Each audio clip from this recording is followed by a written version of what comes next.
right, I'm here with David. David is a professional shooter. He's a professional shooter, and he shoots with the Canik Rival. And today we are going to do a side-by-side comparison. He didn't even know this, of the Rival with the TTI. Remember to check us out on DMV Arms, DMV_arms on Instagram. Search for us, DMV Arms on YouTube, and DMV Arms on Facebook, DMVArms.com for whatever you need. Yeah, but we got the TTI, and got a few targets set up, and we're gonna do a little shoot comparison, action. All right, so David showed me how to use his fancy speed loader, because I have the one that you go clunk, clunk, clunk, clunk. He has the... So you slide your magazine inside there. All right. You feed at least 10 rounds here you got. Pull them up. Slide them, 10 round pull on. Get a little pusher in there. Put your cap on.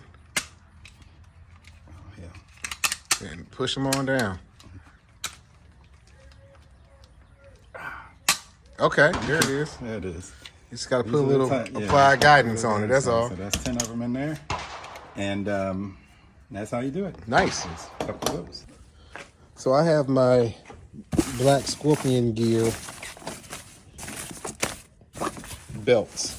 I've never used it. I tried to put the Black Scorpion gear holster on this other Tech Shield belt, but it's not going to work for competition style shooting because it's just too pliable. I don't want to use a bad word, so I'm gonna use pliable. It's too pliable for the work that's going to be done. So David is going to show me how these belts, because there's two belts that Black Scorpion it comes with. There's an inner and an outer. So he's showing me, and you see he's official tissue. He has he has his name on his shirt and everything, you know. So he's going to show me how these belts work. Okay. So the way these work is they're designed to where you can mount all of your equipment permanently on your outer belt. So, and this just goes on like this, and I can just remove the outer belt without having to stick it through belt loops, because you know most of us who want to stick our belt through belt loops. And it comes with an underbelt that is the belt that goes through the loop. So that underbelt is Velcro, and it's Velcroed on the outside. Velcro so out. now this outer Velcro is what you use to stick your mount where your pistol goes first. And once you get that, you wrap the rest, and then you click in, and now you can pull, and the Velcro is holding it in place. Gotcha. So this thicker belt, for me, that's my outer belt. This is your outer belt. You'll mount all your equipment, your magazines, your gun holster, and anything else, your lights, etc. And my inner belt, which was confusing me because of how it came, it looks like it should go on Velcro in, but no. I need to flip it, do Velcro out, and you run this through your belt loops, and then once you have your equipment on this one, you'll just wrap it on the outside of that one, and that's what will hold it to your waist. And when you go to pull something out, the belt loops will hold it in because they'll Velcro together. Awesome. Good belt. Thank you. Appreciate it. So sooner or later, I'm gonna put all this stuff on here, but that's not what we're here for today. We're here to shoot these. So we'll be right back. So David, with these two, with your Rival, this is what you shoot for competition, and this is the TTI that probably end up being my competition gun. Okay. This portion here, what is that for? So if you were to pull the slide back on the TTI, you see you have this portion here that's notch, and the barrel has some spiraling on it. Yes. Can you explain to us what that is for? And the reason, so people at home, I sell guns. I'm not a gun expert. I don't shoot competition yet. So that's why I'm asking somebody that does this what these things are for, so I don't give you guys bad information. Okay, all right. So hello everyone. So what we have here, let's just start out the front of the barrel.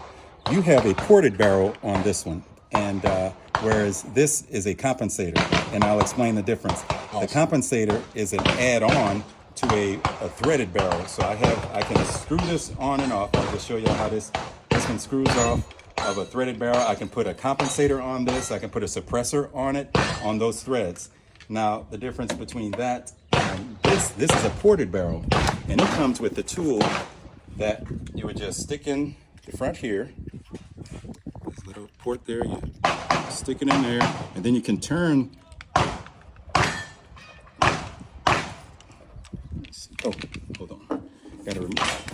remove this one from the, I'll explain it, but then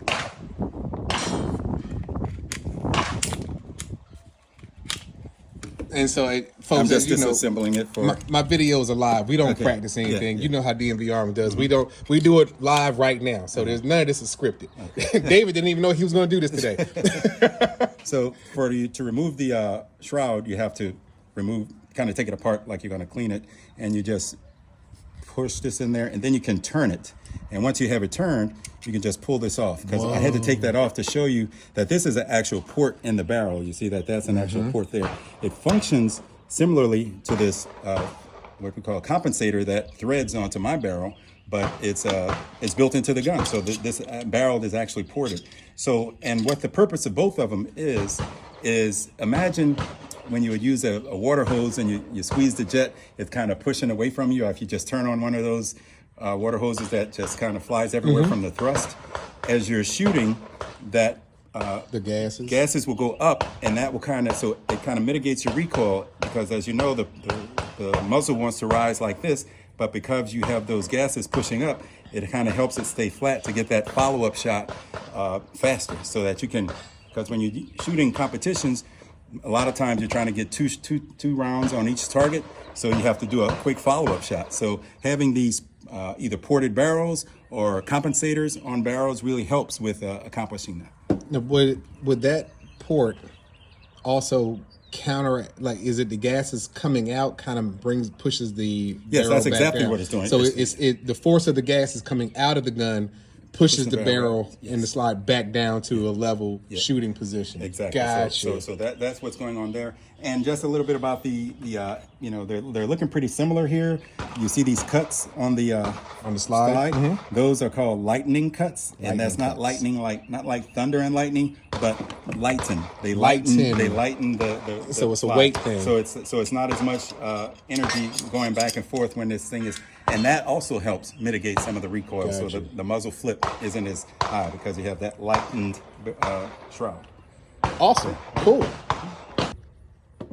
All right, so YouTubers, with the Caniks, I just made a mistake. I didn't video it because I made a mistake and I didn't realize I should have videoed it. But when you're reassembling the gun, you can't do it like other guns and put the slide from the front and slide it back. It's not going to work. It's not going to work. So do not do that. Do not do that. You come in right in front of the marks here. You drop it. You drop the slide on, and then because I just thought I broke the gun. So remember that. For Canik, you want to drop the slide on and then bring it back to reassemble. So you take it off, and to reassemble, you drop the slide on. In front of the notches here. You see where that notch is back here? That's where you want the slide, right in front of that notch. And then voila. Do not try to bring it from the front to the back, because it's going to lock the slide onto it. It's going to take you some time to figure out how to get it off. I'm going to do something I've never done before with a new gun. Because David has been so accommodating, he's going to get the first shots on the TTI. All right. The first time this gun has ever been fired is going to be done by David. So help yourself, sir. At DMV Arms, we are very giving. We give back to the community. and the community appreciates it. All right.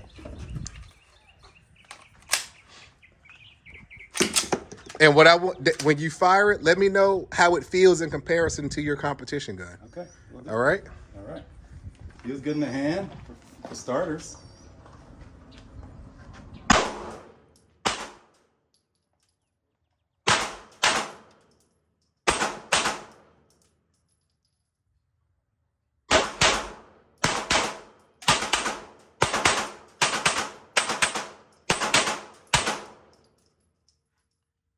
I noticed very little muzzle rise.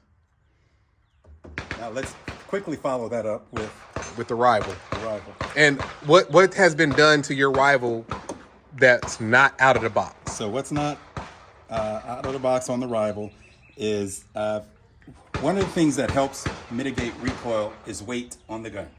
If you're going to be having a gun as an everyday carry type of equipment, you want it light, because it's going to be on your body. when you're competing with a gun, or you need something that you can maneuver really fast in shooting, you want it to be heavy, because the heavier it is, the gun, the less a bullet is going to push it back when it's fired from it. So the round is not going to push you back as far. Time out real quick. I have a lot of customers that ask me, Sean, what should I get for carry? I want something light and that's not, and they always use the word, as powerful or strong in my hands. I have to tell them, the lighter the gun, the more felt recoil, period. No matter if you're competition shooting or if you're carry conceal, the lighter the gun, the more felt recoil you will have. All right. So and in that, the lighter something is, those polymers that you get, those super tiny 9 millimeters, are going to be very snappy. They're going to want to do this in your hand. Whereas you get a heavier gun, you see a lot of them coming out in steel and these metal guns. They're heavier, so that they don't move as much, and it's heavy to carry. So you won't want it for something that you're going to everyday carry. So, but what I put on here, I've got a brass plate in the back here. So your back strap is brass. Okay. I have brass here in the extended loader. So if you want to compare to what came with the gun, like this is for the Taran polymer. It's plastic. It's a plastic polymer where he has a metal brass for more weight. Okay. And my mag well is Same. extended. This is brass, whereas this is the polymer one. It's a polymer one so as more well. weight in here. And also inside, I have a tungsten guide rod. Like we pulled out the guide rod from yours. It's just perhaps plastic or It some feels metal. like a plastic. I don't know if it's a weird metal. The main thing that it's focusing on is the spring. I have a tungsten spring in this one. And I can show you what a tungsten quickly looks like here.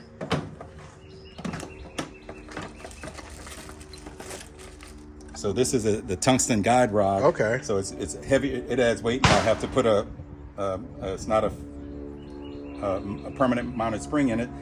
This would be a spring that you would put like a 1911, and but also this adds weight to the gun. So all the things that add weight to the firearm are what would help it not give you as much muzzle rise. In addition to that, I've added a thumb rest, also called the gas pedal, where I have a little platform here to rest my thumb. That also helps in mitigating the muzzle flip. And lastly, as you already know, the compensator up front. It has 2 ports, so that helps with keeping it down. I've also put a red dot on this one. The red dot versus the iron sights that you have here. A red dots, as you can get them in red, green, various colors. Some say that green shows up better in the daylight, but one is just for a much quicker target acquisition, and you don't have to line up both a front and a rear sight when you have a red dot. You just put the dot on what you want to shoot, and that's where it's going. Press the trigger. Awesome. That's pretty much all the modifications that I've made to this. Okay, so let's ear up and throw some down range. See what you think of the differences. So mind you folks, this is a fresh out the box, never been fired until today gun, whereas he's shooting a modified professional shooting Canik Pro Series.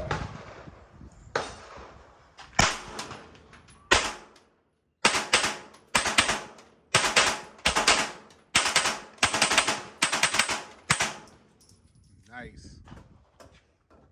So I definitely noticed a little less on the recoil on this one.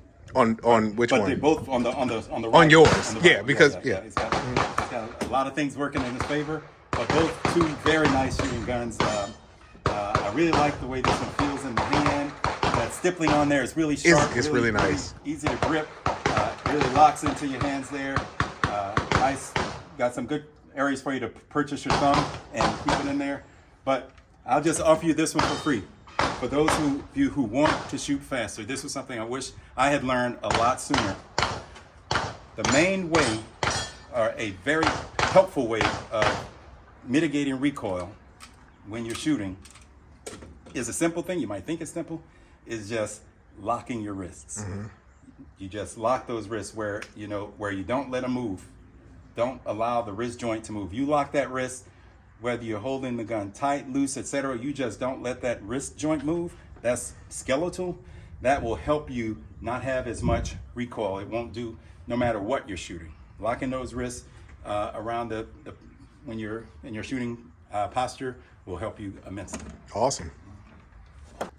All right, so for this demonstration, we're gonna make sure that the same ammo is being shot in both guns. So he's gonna use one mag and go from gun to gun.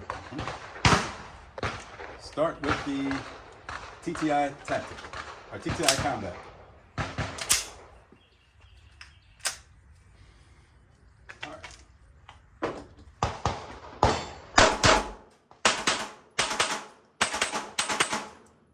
How he locked that wrist. Now he's going to his rival, which is modified.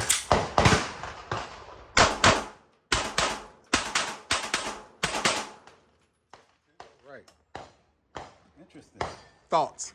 Same ammo, same mag. Thoughts? Very comparable. Very comparable.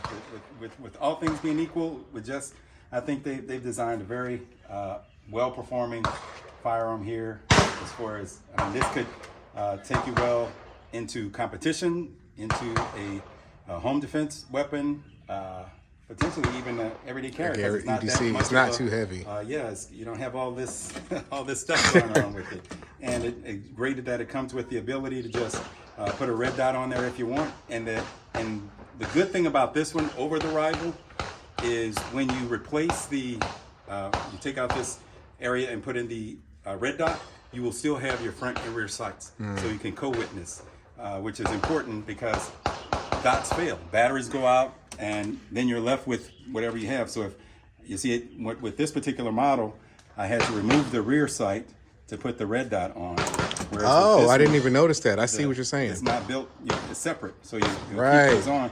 And if you get one of the mechanics low-profile red dots, you'll still be able to see the top of your front and rear sight, even if that red dot stops working. Awesome. Very important point.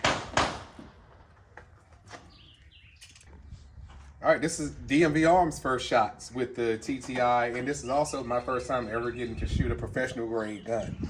This is an exciting day for me. So, my TTI. I love how some guns have that action when you slam that mag in, it auto feeds. I love it. All right, now, also folks, I have not fired a gun in about 20 months. So be gentle on your critiques. In about how long? 20 months. 20 months. Okay. 20 months. Wow.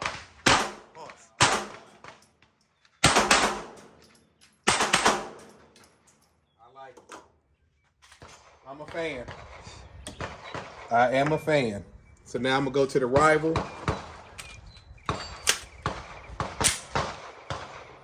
Where's the dot? Does it auto? Ah. I see it now. Use your thumb rest. Can you get your hands up there? There you go. Okay, that's what, all right. And I gotta say, this is my first time shooting with an optic as well. But I see how it works because I was able to put 3 rounds pretty close on this target. All right. It's a game changer. It is a game changer. It's a game changer. So that was my first time ever using an optic. My first time ever shooting a Canik, and I got to shoot 2 great Caniks.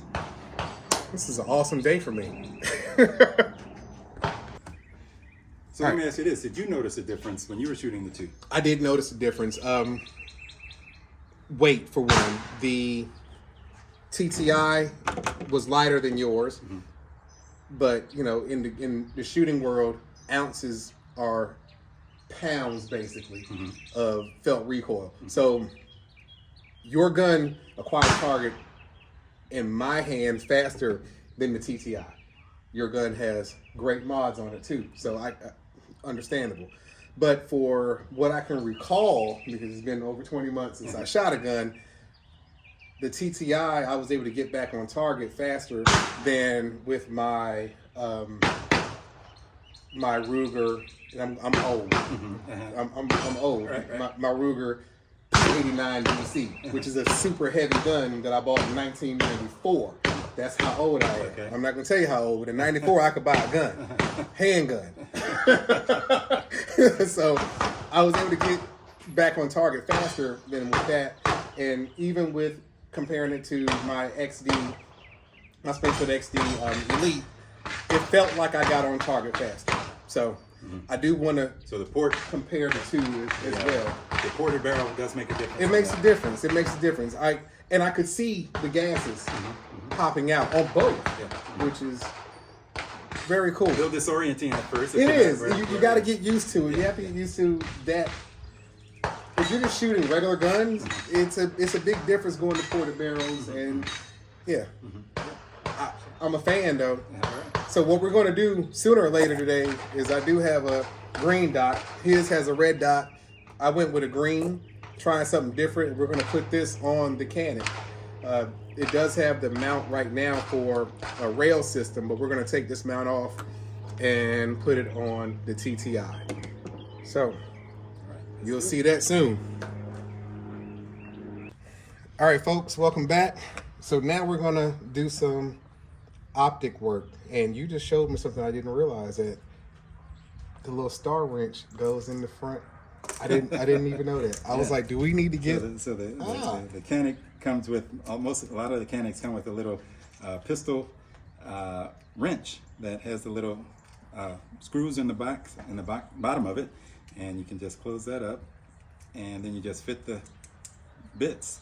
I did not know that was a thing. And then you can remove the screws on the Canik. Your optics plate, which is this one. So you use it in the gun if you need to get a lot of torque on it, but when you want to go fast, you could just use it in your fingers.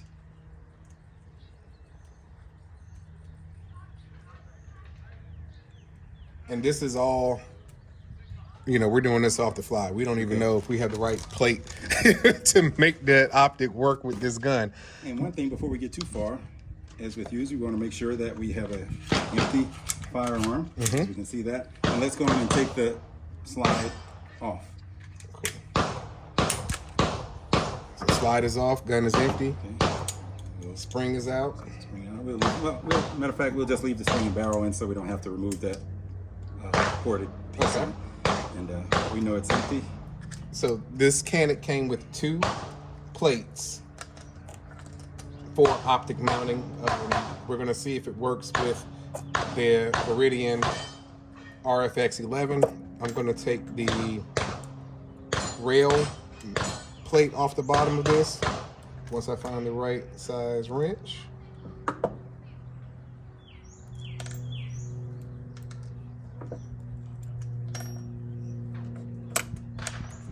Right. So that's off. So this is going to have a super low profile now on the gun once that optic is on there. Okay. What do you need? The punch tool? Punch tool. And Canik, as we already saw, comes with a punch tool.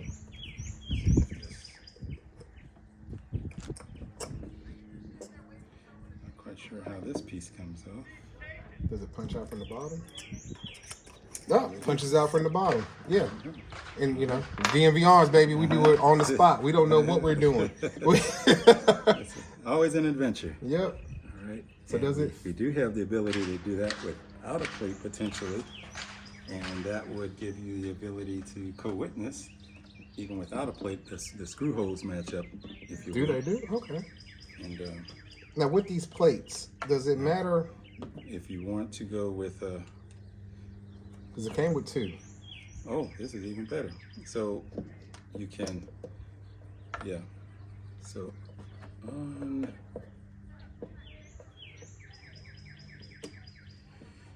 Oh, okay, so it would just lock in. So this would be perfect. That way it's flush mounted. So this is the perfect one for That's it. the one. Oh, see. And you can see that red dot, that green dot lines up with your. It does. So it lines up co-witnessing. really nice. You can see it. So even if your green dot fails, you can still use your iron sights. All right, so and then we just put these screws back in there.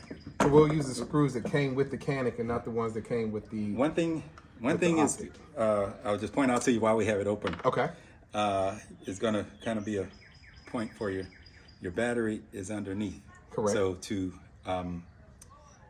replace your battery when it wears out, you have to take your whole, which is a little.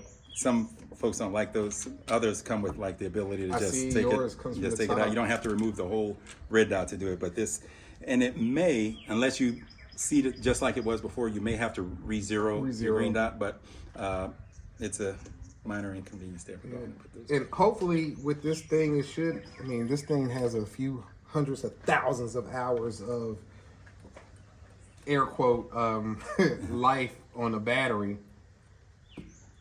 Is it one of those that auto shuts off? Is it motion activated? Yep, it's motion activated. Excellent. Shake on, shake off. Shake away. Well, shake off, yeah. I think these screws are going to be too short. It's not catching. Yeah, they're not catching. Are they the wrong size? Let's see. So let's see what screws came with the Any bigger ones. They're just not that they're too short, they're just not. So you got other screws. So we have 2 more sets. These look like they're shorter. Yeah, No, it's not the length. These are just too small. So try those same ones. They may work. So try the ones that came with the optic. Yes. Okay. Because they're made for the base plate. Yes.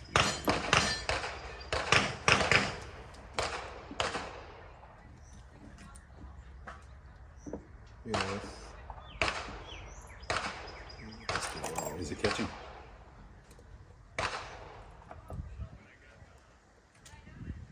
It doesn't seem like it's catching. Let's see one more thing here. Take it out. Just try to see it out. See if it's the red without the optic on. Yeah. It just falls. It just fell right in there. Yeah. We need a bigger screw. So this screw is too short to catch down there. So is it the base?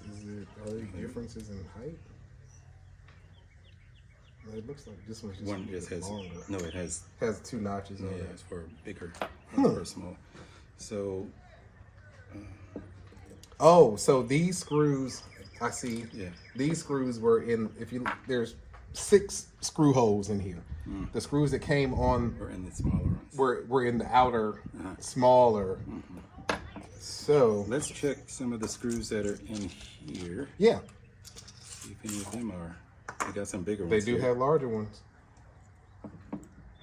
Here we go. Okay, so we just needed to find the right screws. So yeah, Let's try that one.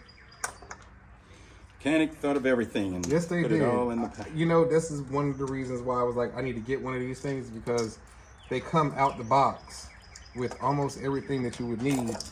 Is there another? Yeah, there's another wrench here. 'Cause That was too big. yeah, that was too small. Man. That's the one. Okay. Look what Canik did. Canik thought of it all. They thought of it all. So I don't have it with me, but I do have an actual torque screwdriver at home. So once I get this back home, I will torque it and mark it so that I'll know whenever I need to do maintenance on it, where to line up the screws. So when I mean by mark it, I'll get some type of marking pin, and once I have it, the screws set to the right torque, I'll put a line like maybe here to here to show when I'm reassembling it that once I line it up there, I should be at the correct torque. Now I use air quotes on should be because you never know. But yeah, Canik did it all. You had the right screws and everything, and one of the smaller screws just fell on the ground. And he is not saying twerk. He Torque. is saying torque. Torque, not twerking. I ain't twerking. All right, so it looks like we have a fine job done there. And I'm just putting all the different screws back inside of our Canik multi-tool. I wonder if they call it that. That's a good name for it. Canik multi-tool. I'm gonna put my plate back in the case, the one that we didn't use. These are the screws that came with the optic itself. Let me drop these screws back in here as well. Because you can buy an optic that'll say it'll work with your gun, but until you actually seat it, you don't know if it's going to work with your gun. I learned that already with a different gun, where I had to reach out to the manufacturer of the gun to get the correct plate for the optic to mount, which is this optic. I was going to put this optic on my Springfield XD, but then I got this Canik, and I was like, well, it'll go on the Canik now. And did you put the screws for this in your? They're inside the multi-tool. Okay. And I just did your zero for you, so you should be on. You already zeroed? I already zeroed. But just a little talk about what I used your small Allen wrench that came with it, and this was easy to zero because of the co-witnessing. Because you normally got to shoot it to co-witness. You got to to zero. You have, if you don't have iron sights on there, you have to. Okay, the tool is mounted. Let's point it, shoot it, see where it hits, and then move the red dot or green dot wherever it needs to go. But when you have iron sights already on there that you know are accurate, you just look through them, look through this, and you just turn the dials until that green dot is sitting right in the middle of those iron sights. So if you look now, you'll see wherever you aim, one, the other is going to be. So you, as I was putting tools away, he was doing that.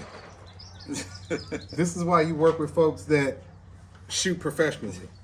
So I'm going to use his technique to put the slide back on. A little further back, yeah. I'm so used to it being up here. So right in front of that notch, and the gun is reassembled. All right. I'm just gonna get a few rounds. I'm not gonna do a whole mag because I just want to do like maybe 3 or 4 rounds. And I'm gonna use my speed loader. How do you use a speed loader? Place the magazine on the flat surface, put the speed loader on, squeeze it, drop a round in. I'm just gonna do 3 rounds and see how it goes. Let me grab my eye protection. Ears and eyes are a must on a range. Even though these are sunglasses, they are prescription. Make sure my ears are on. There we go. Ears are on. And I am going to shoot at the white target. How about this? You see the wide tape on the center target? Yes. The wide tape? Aim at the wide tape. Aim at the wide tape.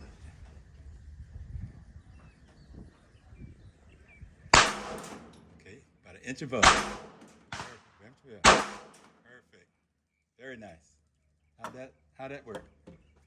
I like it. Yeah. I like it. Good job. I now am part of the optic world. Awesome. Definitely a game changer. And you push that thing all the way back to 25 yards, and It'll you'll be so surprised at how tight your groups will be. Nice. Cool. That'll be amazing. Definitely a game changer. So we're going to just do some more fun shooting and Good to meet you all. Maybe we'll shoot some more videos. Well, I do have my XD. Okay. So I have my XD Elite. Chamber flag is in, so we know there's no round in the chamber. And so this optic was initially going on this gun. Some differences between the two. The XD Springfield has a backstrap safety where your hand has to fully engage that safety. That's safety 1, and then there's a trigger safety like with other manufacturers like the Canik, and other manufacturers have this trigger safety as well. So the Springfield has 2 safeties, whereas the Canik just has the 1 with the trigger safety. But I did want to get some shots in on the Springfield just to see how it compares to the Canik. This one also has the flared mag well to receive magazines on speed reloads. This one has a threaded barrel for a suppressor. It has raised sights, suppressor sights, and it is MOS cut. The Springfield's a little bit more heavy than the Canik. You can feel that just from grabbing it. It feels a little more top heavy. Okay. So I am curious to see how it shoots compared to now. Like I said, it's been 20 months since I shot this gun, but if you feel it's a little bit of a weight difference.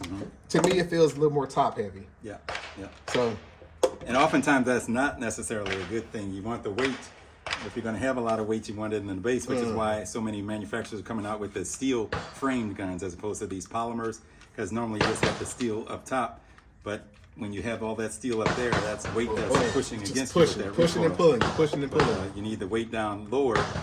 That will help mitigate that recoil where we want the weight down low. But yeah, let's see how it goes. Let's see.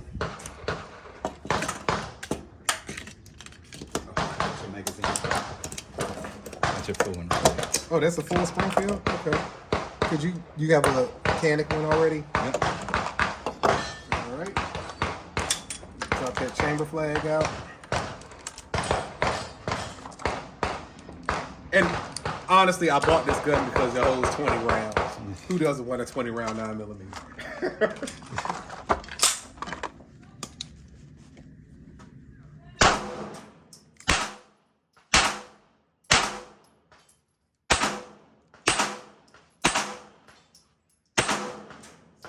Aiming at that line on the bottom of that little notch out on this target.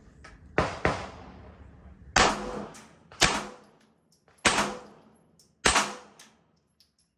I'm shooting low. So I'm seeing all of them going around in the curve. Can I try? Yes, sir. Have at it. And I'll go to the same line. Okay. All right. Are they going the same out? You're on the line. Oh, Yeah, you hit the line on that one.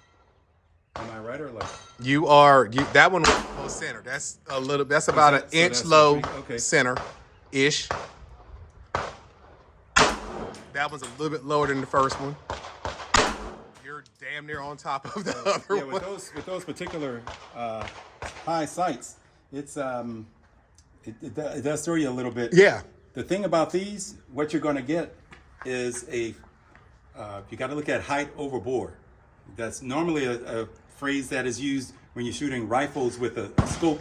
Right. With a scope that's mounted above. You have to shoot out several yards before It zero starts up. before So it tapers down. Exactly. So that's probably why we're getting higher rounds, because we have these super high suppressor height sights on here. So you're gonna they probably won't zero until it gets out to 25 yards. Right. So at something like this, about 10 yards, you're gonna see them hitting a little low. So that's perfect for it. Okay. You want to go to? Yeah, I'm gonna you go to the comparison? Canik. Canik mag.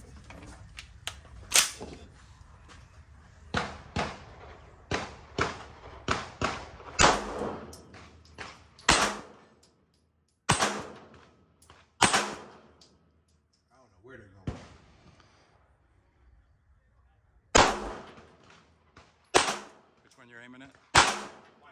Okay. Right on the line. Above. Line. Okay. I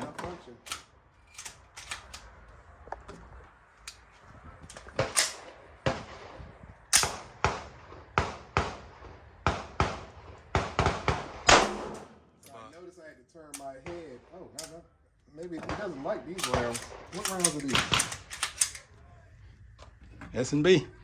Now, remember that first box had a medley and stuff in it, so okay. there's no telling what that. But I see those two that didn't fire on the ground, so we'll see what those were and not ever buy those again.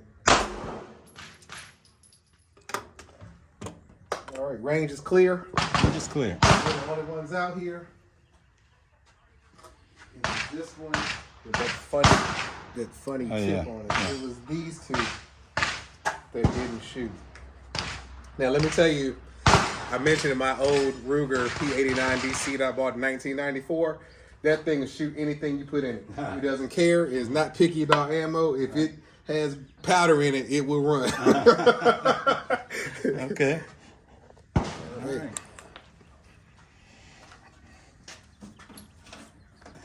So David just asked me, hey, does that Springfield have a threaded barrel? I was like, yeah, it's threaded. And you know what he said? Oh, I have a suppressor.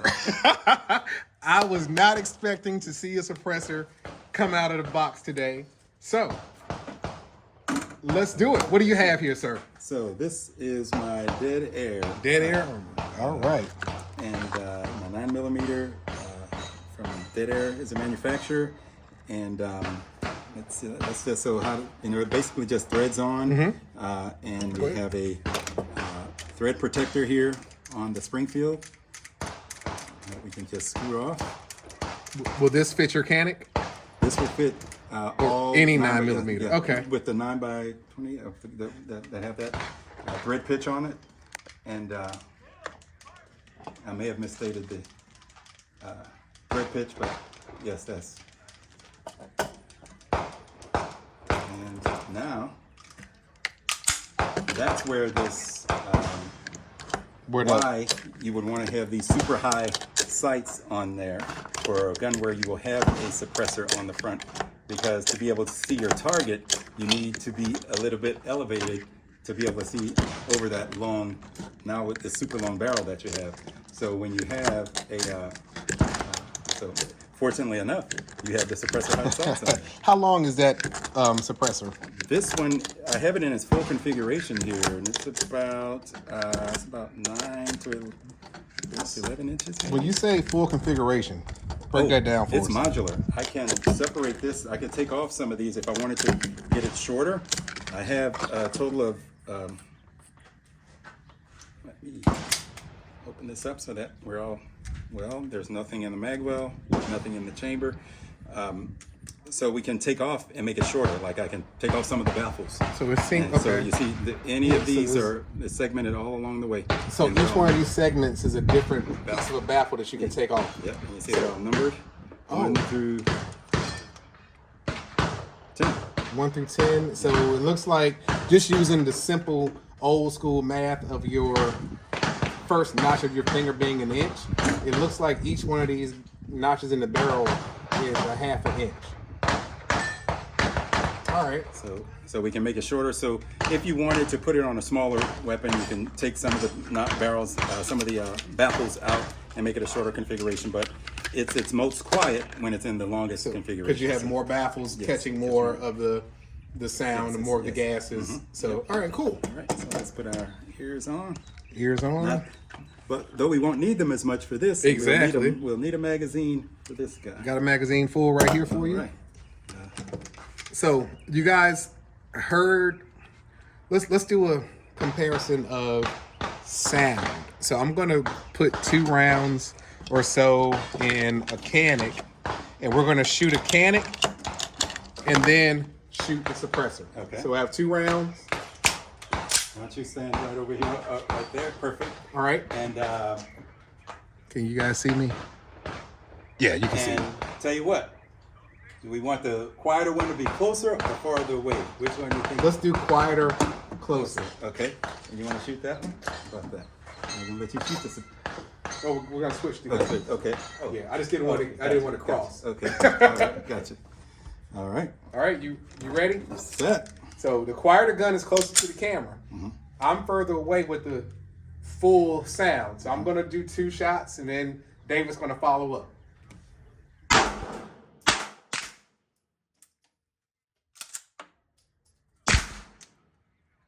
Very quiet. 2 more. Give me 2 more.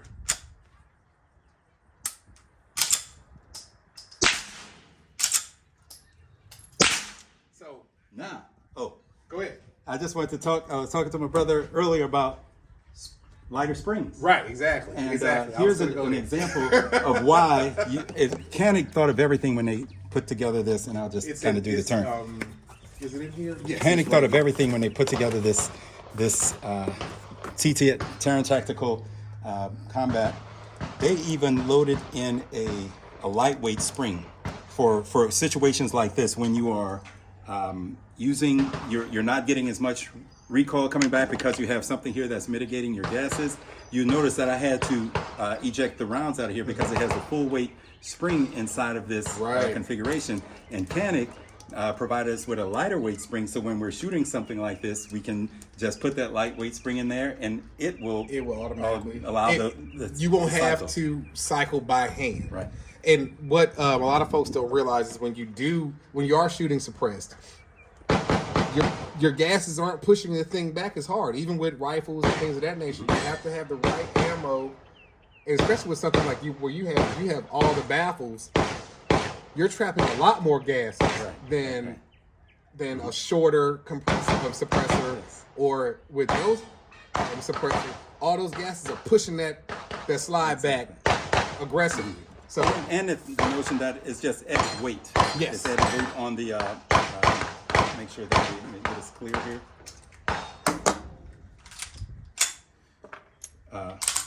So just the added weight on the front of your barrel. When it goes to cycle, it's got that added weight up there. So we do have piece of equipment in here. I forget the name of it. Basically, a spring that helps mitigate that. Okay. And you can adjust that to where it will. We could probably use it in this configuration without a lighter weight spring if I adjust what I have inside of here, and we can do that for a follow-up video if you like. Okay. But yeah, it's but Canik thought of it where you could just pop out the heavy spring and put in a light spring and have it work just perfectly. Nice. All right, I'm gonna shoot this and hand charge it. Okay.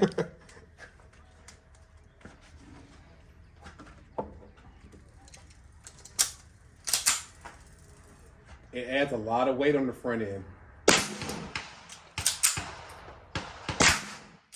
That is very quiet. That round sticking my finger in there. That is nice. I am going to end up getting a suppressor one day, one of these days. But that's, yeah. You guys heard a big difference in the sound of shooting unsuppressed and suppressed. Yeah, all right. I think we're done with videos for today. Let's just have fun. All right. Let's do it. All right, people. You gotta be careful on the range. You always gotta be careful. We had a major ceasefire. There was an accident. They had to get a medevac in here. Not sure what happened. We were told that somebody got shot themselves in the leg. I think they tripped and fell. But this is why we always practice discipline on the range. You always have to make sure your gun is unloaded before you holster it. Fingers off the trigger.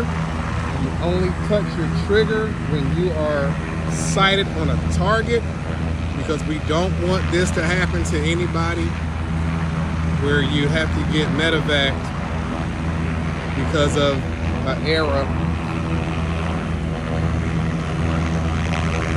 Be safe, people. All right, so we're at a mandatory ceasefire. So we're doing just some talking about red dot, green dot, using both eyes. But you're a red dot guy, and we put the green dot on the TTI. Did you see a noticeable difference between using red and green? Did you pick up anything different with your eyes on which one you could acquire? Now I know that you're used to your red dot. It's yours. You've shot millions of rounds. I have both. Through it. I have red and green. You have a green dot as well. Yeah. Okay, Yeah, okay. I have both. And the thing that you will notice different between the two isn't so much on a day like today where when your visibility is high or your light's just right, both will be fine. It's when situations where it's really bright and your dot may be dim, or when you're in low light conditions, that's where it's at the fringes where you'll notice those differences, where green dots, they say, tend to be more available because of the color spectrum. And another challenge it would be is if you raise up a red dot and you're on something red, you can't really make it out. Right. It washes itself Likewise, out. if you got a green dot and do that, but there are more, you'll be able to see the green dot better in those sorts of situations. Whereas a red dot will just, like we were shooting orange targets at one point, and when I put a red dot on it, I'm like, okay, where is it? Yeah, and actually try to find it exactly. a lot easier, So, a lot more. It's the, you can, the green stands out a bit more in those challenging situations like that than a red dot would. Gotcha. Okay, cool. I just wanted to ask your opinion on that because I went with green because green is one of my favorite colors, and I like to do things differently than everything else. So I found a green dot. I'm gonna try it out. Let me see what it does, and it shot well. I didn't like that green bead that was right in front of us, but all right. So, all right, thanks. You're welcome.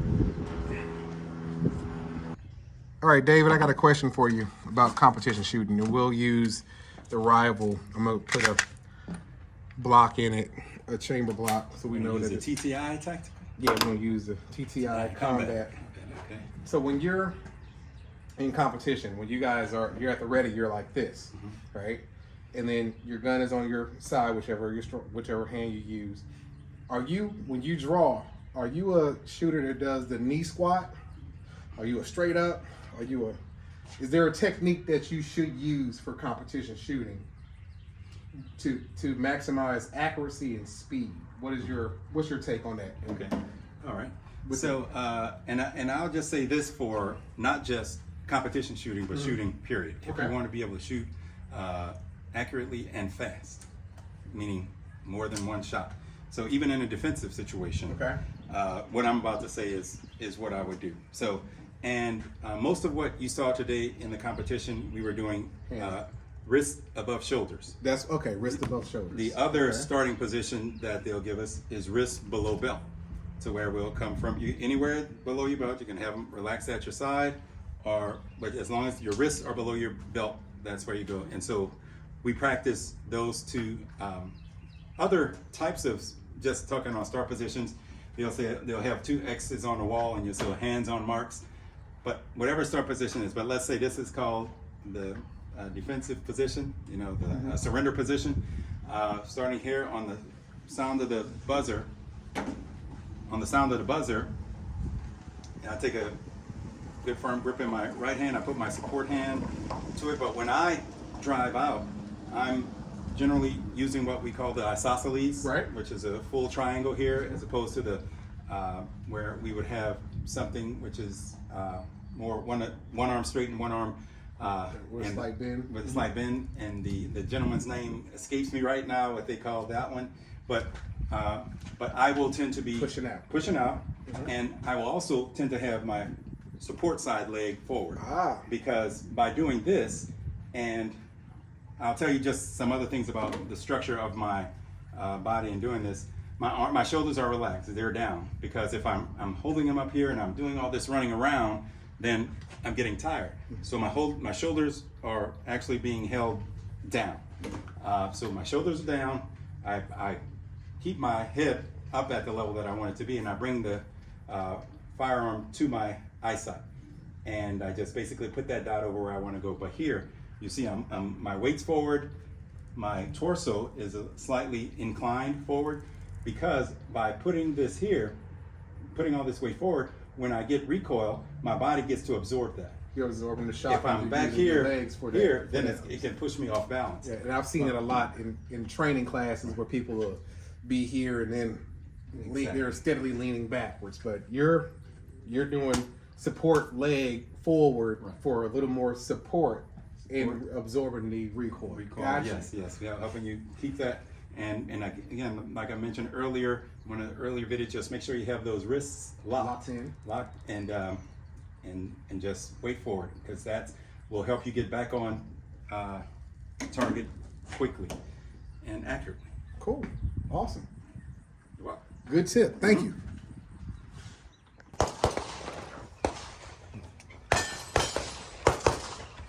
This is people checking out the stations before they actually start shooting. The dry runs before live ammo.